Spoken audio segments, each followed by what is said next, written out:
everybody, and welcome to Taking Control, the ADHD podcast on rashpixel.fm. I'm Pete Wright, and that right there is Nikki Kinzer. Hello, everyone. Hello, Pete. Hello, Nikki. We're recording on a fine Memorial Day as we record this. So to all of our patrons who are hanging out, happy holiday. And I hope that you are taking some time to thank the veterans in your life and probably doing better things than showing up on the live stream. Go out and thank some veterans. You can always catch us later. We're going to be talking about talking to your family, talking to your loved ones after you've been diagnosed with ADHD. And I am super curious how this one cropped up for you. I feel like we've touched on it, but it's been a long time. That is the danger, I think, of a podcast that's 10 years old. Well, it has been a long time. And This actually came from a listener, and it was his parents specifically that I think he was having some difficulty with. So, it's just a kind of a different twist on it. Yeah, no, it's a good conversation to have and to keep having, because it doesn't get easier until you do it. Right. And so here we go. Before we dig into that, head over to takecontroladhd.com and get to know us a little bit better. You can listen to the show right there on the website. You can subscribe to our mailing list, and we'll send you an email each time a new episode is released. And you can always connect with us on Facebook or Twitter at takecontroladhd. And we have a comment from a listener that we wanted to share. Yes, and I think you need to read it because you are Casey Kasem. Oh, geez. Here we go. Do you think anybody knows who Casey Kasem is anymore? Who would? Oh, probably not. So who would be? Ryan Seacrest, right? I don't know how I feel about that. Well, he's one hell of an entrepreneur. Dick Clark. Dick Clark's another one, though. How are you going to? I don't know. Yeah, but Ryan Seacrest took over Dick Clark. I'll go with Ryan Seacrest. And then Rick Dees took over Casey Kasem. Rick Dees? Yeah, right? I feel like that's another one that's like Rick Dees. Really old. Yes, it is. We've now passed 90s. Rick Dees. I know. Anyway, I'm showing my age. Here is the lovely comment that we have here from our fantastic listener. Here we go. Listening to Taking Control, the ADHD podcast for the past year has been a source of help and inspiration. For that, I wanted to thank you and share with you the way your podcast helped me. My story is no different than the hundreds you have already heard. Late diagnosis, ADHD type combined, last year at the age of 28, followed by medication, a hyperfocus on all that is ADD, and more ups than downs. Most of the time, I felt I would never be capable of doing the simplest tasks, would never be able to be an adult in a world where being an adult seemed to come naturally to everybody around me. In January, I was listening to the podcast while doing laundry when Jane Massengill talked about her bracelet that said, "Until now." I totally forget what I was doing. I'm not even sure I ended up completing it because these two words, so simple and yet so powerful. It was like a lightning bolt passing through my brain, but the good kind, you know? I love that. I know. That's a good qualifier. By the time I heard the podcast, I had already sold my house and quit my job and was preparing for a 5-month road trip through the U.S. and Canada with my girlfriend. Since then, until now, has been a mantra that has helped me get out of my anger, distraction, insecurity, and low self-esteem. It is now tattooed on my arm in Dutch. Not an impulsive decision, and every time I look at it, I cannot help but smile.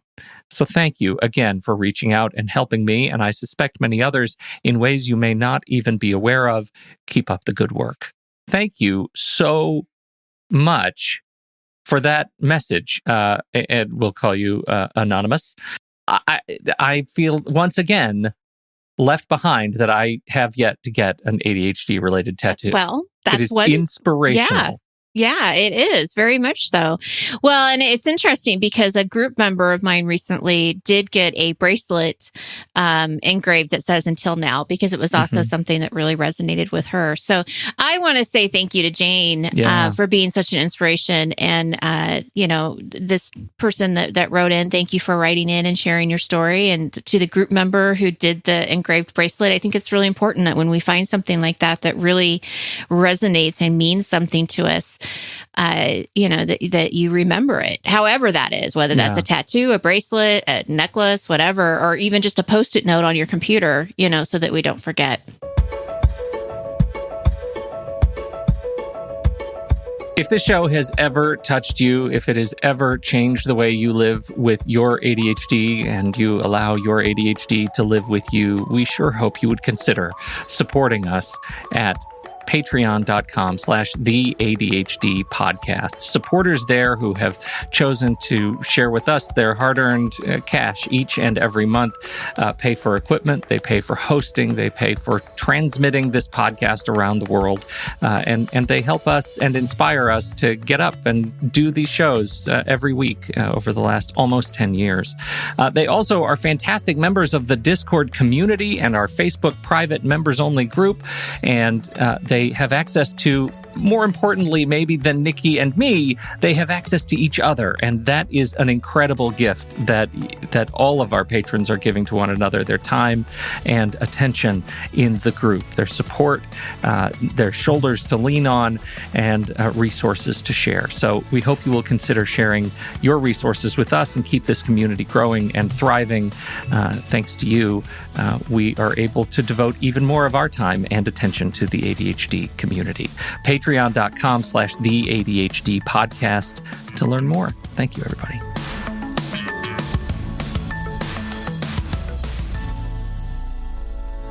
All right, so we have this inspiration from a listener to start off our topic today. Yes, this was sent to us via email. It was probably maybe a month ago. Okay, all right. So it's pretty fresh. It's pretty fresh. Email. Yeah. And as soon as I said, we're going to put this in the content calendar, they replied back and they were very excited about that. So hopefully they are listening. All right. So Casey Kasem, I know people may not know who that is, but they do now. They do now. Although I will say in the chat room, we have a suggestion that it might be Mario Lopez. Oh, okay. Yeah. That's a little more current. He's more in our age group, that's for sure. All I know is AC Slater. Here we go. That's right. Yeah, exactly. Hi, Nikki. I'm an avid listener of your podcast. I received my diagnoses in early January. That has been a massive disruption. That this has been a massive disruption is an understatement. I'm 33 years old and on my way to my second engineering degree. I held out telling my parents about my diagnosis until 2 weeks ago. Telling your parents about it. Whose fault is it that they've been undetected or that it has been undetected for so long, and a life until now with massive roadblocks and difficulties in relationships, as well as education, and with massive regrets, thinking what an early diagnosis could have changed, puts a massive strain on the relationships with your parents and other family members like grandparents. Addressing how to handle this properly so that the relationship stays intact would, I guess, as well for a lot of others, because I've heard of many broken relationships after the diagnosis. I think this would be very helpful. What do you think? Is this something that you run into often when you are in your work coaching? Is this a sort of a perennial subject that comes up for you? It's come up, but it's usually the other way around. I would say that most people are pretty supportive. So I think that it's more of an exception to have it be completely to the point where how do I keep this relationship intact, right?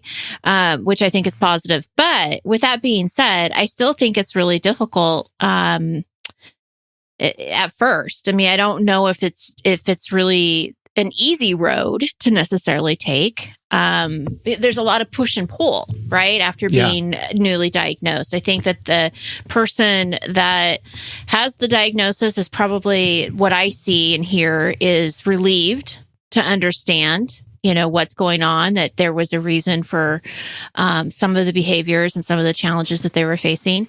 But there's also grief in that too. Now what? What does this mean for my future? Am I broken? What does this mean? And there's grief, I think, too, for people that did not know sooner, because if they had known sooner, could they have taken a different path or gotten help sooner? There's also that fear of stigma around ADHD in itself. Just what does this mean to what are people going to think about me? Well, and that was certainly my experience, was that, and I think the conflict is that, at least for me, it's that my family loves me dearly and they want the best for me, and they wanted the best for me when I was a kid. And so it is a shock when you say, look, I've just received this diagnosis.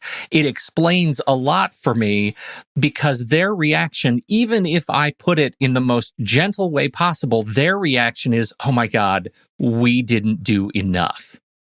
And that's really hard to navigate, because the enthusiasm that you as the recently diagnosed bring to the table, that you want to learn more and continue to grow this, is hard to accept by those who feel like they have failed you in some way. And that was certainly, there was a massive cycle of denial with my own parents, until I had to sort of build a case that this is who I am, and it's who I was then too. And we just didn't know enough. We just didn't know enough when I was a kid to be able to intervene then. And that's okay. Well, and I think that first reaction from the parents, I think is definitely important to evaluate and understand, because my guess, I'm not a psychologist, so I'm not going to say, I don't know. I mean, people can tell me if this is true or not. I'm just going from a point of being a parent myself. And if something like this was to happen, I would feel this guilt, just guilt on me that I didn't catch it sooner. How did I not catch it sooner? How did I not notice it? And so their reaction may not necessarily be that they don't agree. It could be just that they feel their guilt. And that's something they have to deal with and something they have to process on their own. Right. And detach that. But it's interesting when, in the email, he says, whose fault is it that it's been undetected, and that these things are happening? And something I want to address as a coach is, I don't think that that's a very healthy question to ask. Because how does this serve you by asking this question? What if you did? I mean, what does it matter if it was somebody's fault? And if it was their fault, how does this serve you going forward? Do you see what I mean? It's a very unhealthy way to look at it.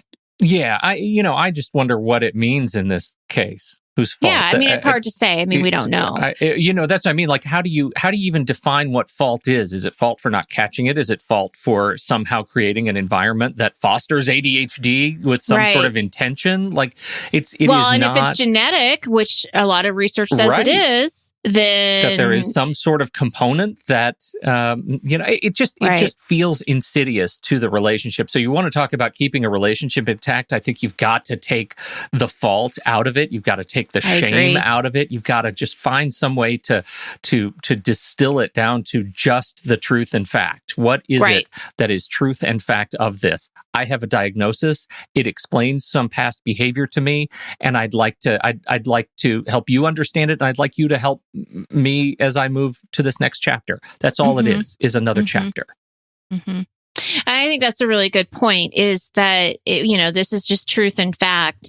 And after that initial conversation, where do you go? Do the parents just don't believe you have it, or do they not believe in ADHD?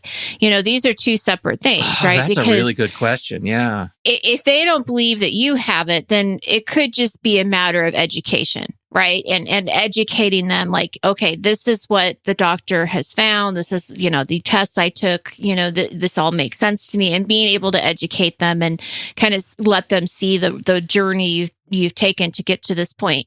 If they don't believe in ADHD, I go back to Rick Green's advice.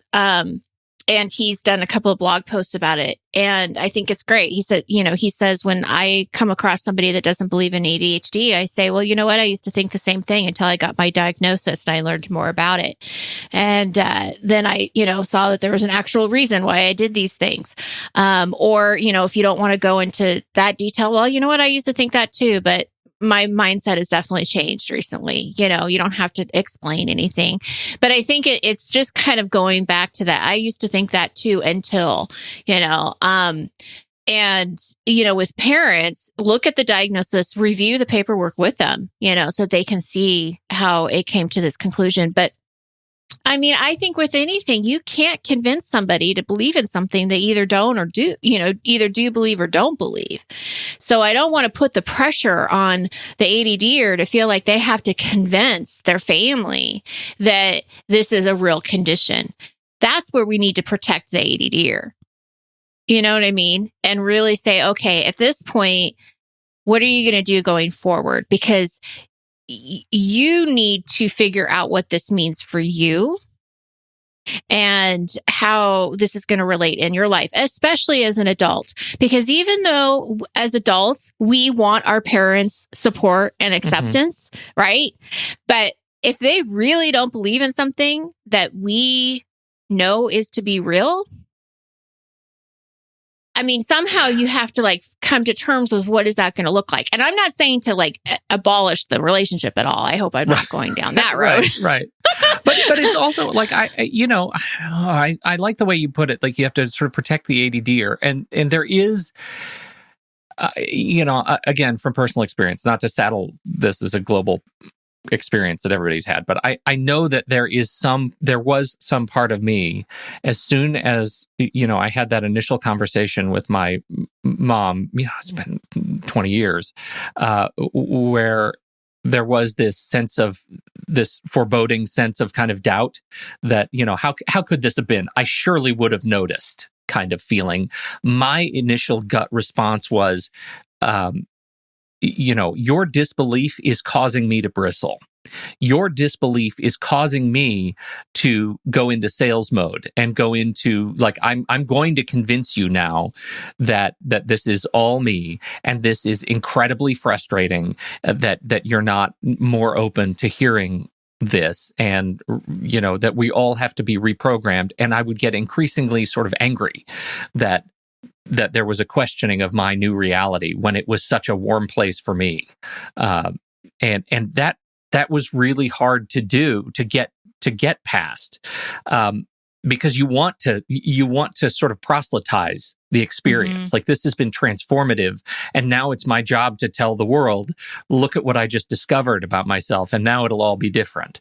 And that's not the case. The one thing that helps this is that if there are, as you say, if there are folks who just don't believe you, there are people who do. There are people who will. There are communities of people who will support you, if it's our community or others that are out there who want you to feel empowered in this new experience, and to want to help you move to that next, stage of learning. Now that you have words to define what it is, you don't have to rely on those who don't necessarily support the diagnosis the way you want them to, because there are people who will. I think for somebody that's newly diagnosed and then they have some doubt in their family, gosh, that's going to just really put doubt in yourself, right? Of who you are. And it's such a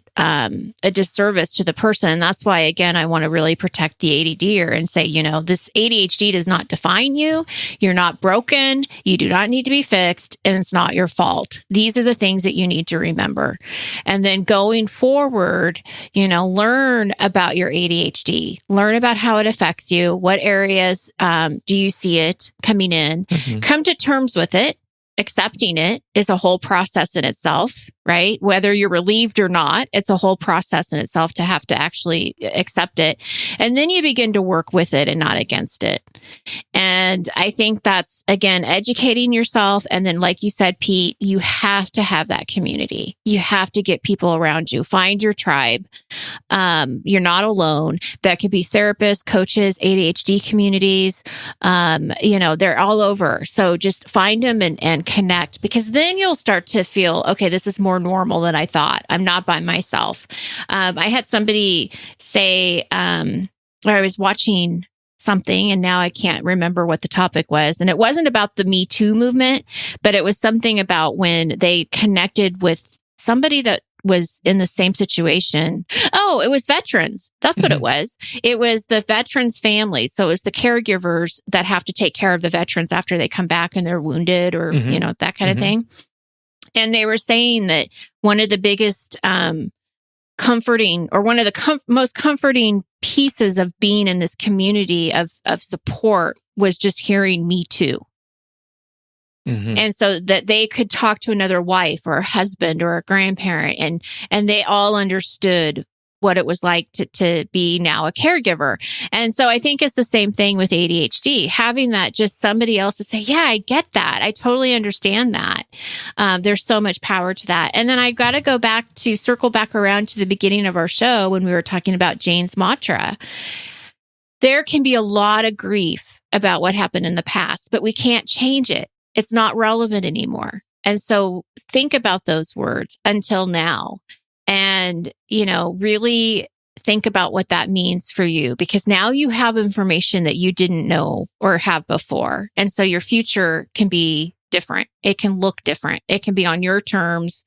And, it's going to be different, and hopefully it'll be different in a good way. One thing that I want to say about the relationship, kind of keeping those relationships intact. Pete and I, we're not experts in that, right? We're not relationship counselors or anything of that sort. So what I would want to say to somebody that is struggling with this is definitely look for the right support. If you need to talk to a therapist, if you need to talk to a friend or somebody that really knows you and understands you, get that information and keep working at it. Keep working at it. Keep looking at how you can move forward. And, there's choices to be made about what that relationship looks like. So maybe you stay in the relationship, but you don't talk about ADHD, or maybe that's not okay with you because it is a part of you and you have to come up, with some kind of boundary. I don't know what that is. And, right. but my point is that I think it's worth always for us to look into it and see what we can do, especially because, these relationships are a big, huge, important parts of who we are in our lives. So. It's good stuff. It always hits me right here when we have this conversation because, those relationships are some of the most important relationships that we have. And it's hard to have conversations that strain them in such a fundamental way. As my identity all my life is now being questioned and pivoted. So great stuff. Thank you, Nikki. And definitely thank you, everybody, to the community on Discord, our ADHD community, because we witness in that community how wonderful it is to see members helping other members who are newly diagnosed. So it's a great place to jump in and just post your origin story and share how you dealt with your own family adapting to this new world for you. So welcome to ADHD. Thank you, everybody, for downloading and listening to this very episode. We appreciate your time and your attention. On behalf of Nikki Kinzer, I'm Pete Wright. We'll catch you next week right here on Taking Control, the ADHD Podcast.